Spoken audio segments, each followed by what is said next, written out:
All right, so I'm pretty stoked about this one.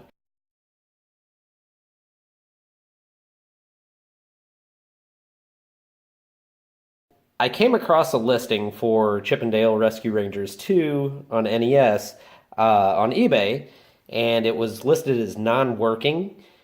And they had it starting, or it just got listed, and they had it as starting at a penny. Well, I hurried up and messaged the seller and asked them if they'd be willing to take $50 as is. And they agreed to it, which I'm glad they saw my message when they did, because chances are somebody else would have jumped in and did the same thing. So quickly trying to get through that, I did see that it had in the listing the old style warning sticker on the back, which is not what Chip 'n Dale Rescue Rangers 2 should have. However, the label, the coloring looked correctly, so I'm hoping when I open this up, it's actually the correct board and label, but just the incorrect back on it. I believe the seller had it listed as they got it from some storage unit, and it was, I don't know, they said there was moisture in there or something, so I don't know. Anyway, so basically they're saying the cartridge didn't work, and they didn't know anything about it other than that.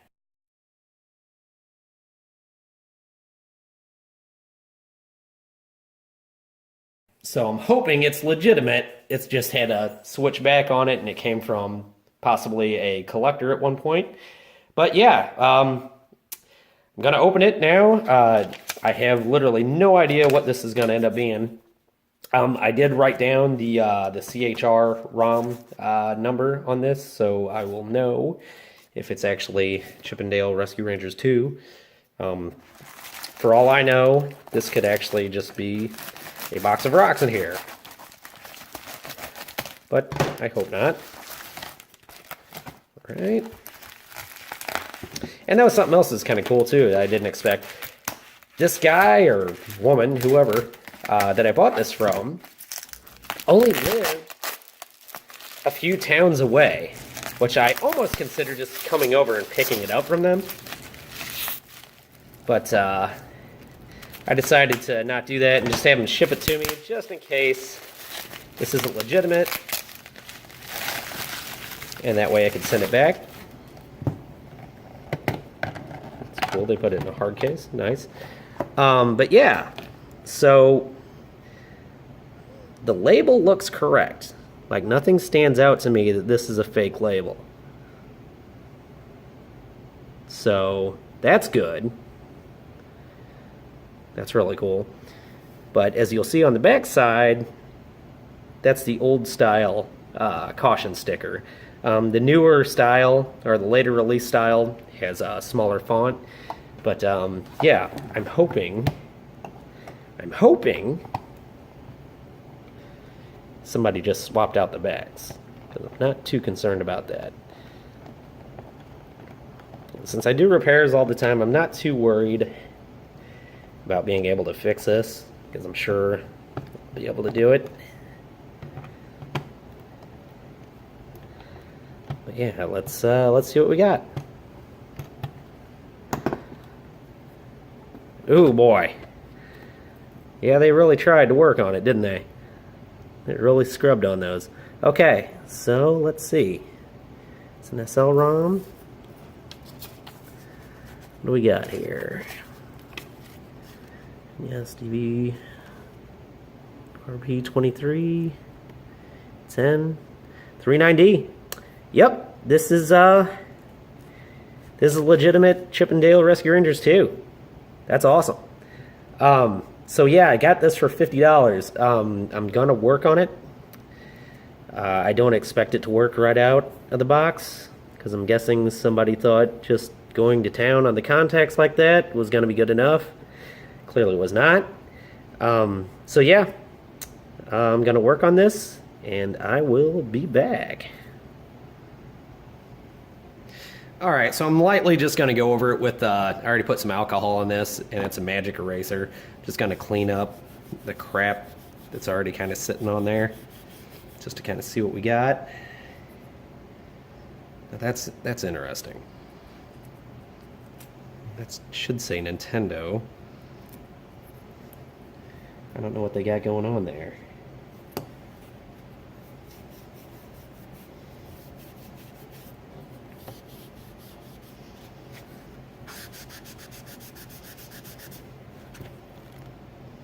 That's really interesting. I guess they just really scrubbed into this thing. I don't know why they would do that. Let's just lightly go over it. I'm not going to do a whole lot with this starting out, depending on what we get out of doing this.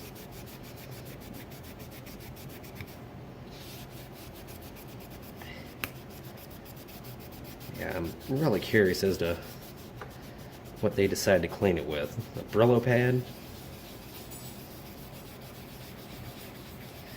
But it's obvious that some of the contacts have been, or have gotten rusted. But I'll clean those up.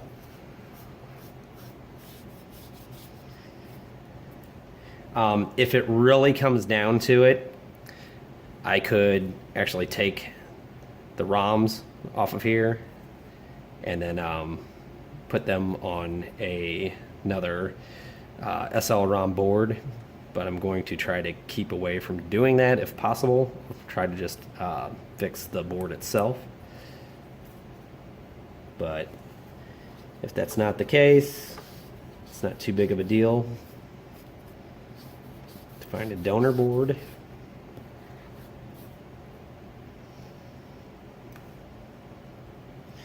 But yeah, it's pretty obvious to me right now what's happening is this pin right here isn't making connection.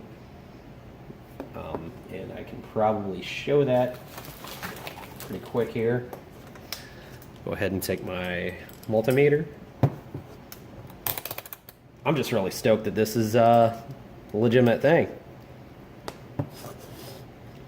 So it should hit that pin.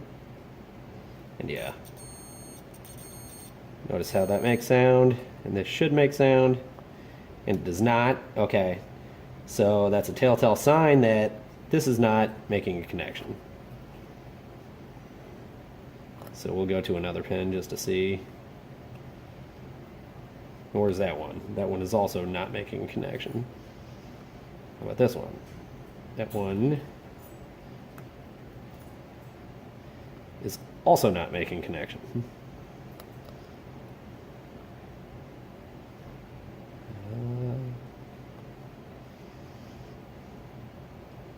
It should be that. Okay, yeah, so it's looking like all these are not making connection, and it looks like it's all that corrosion right there that did it. Which, before anything, I'm going to lay some solder over that and just try to fix this board first. If need be, I will find another donor board. But yeah, gonna work on this, and then we'll see what we got. Alright, so I checked all the pins, and it looks like the only ones that have been affected by the corrosion are these leading up to 45 here. So I'll show, this is 45. I don't know if you can hear that or see that, but it registers as good. That one does not. That one actually does, but I'll go ahead and lay some solder, bridge of solder in between the mask and the pin there. And then, hopefully, just with that, we'll have a good working game. But yeah, I tested all the other pins, and they all registered as good. This is a little bit concerning, the corrosion above those too. But I do have some of this trusty deoxit, which is some good stuff. And we'll rub it on there too after I'm done here. But yeah, hoping that I can salvage this without pulling the ROMs off there. That'd be great. Okay, it looks like the soldering iron is just about warmed up. And first things first, I'm going to do here is I'm going to scratch between these so that I know it'll have a connection.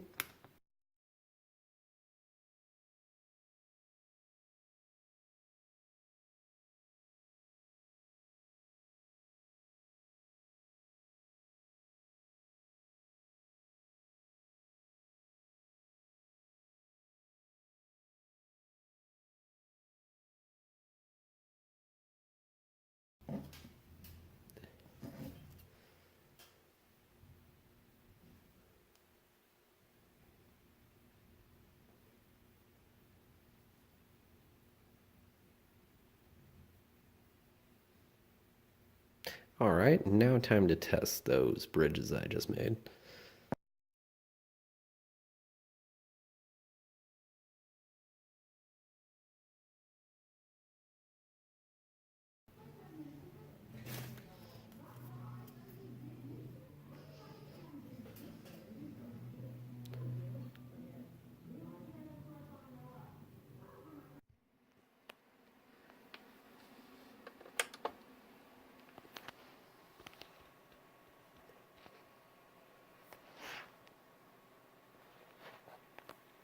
And there it is.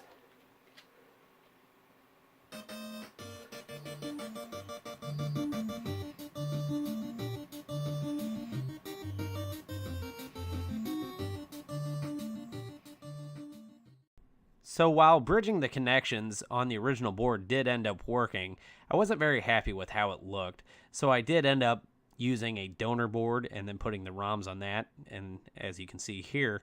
So yeah, $50 for a Chippendale Rescue Rangers 2. Not too bad.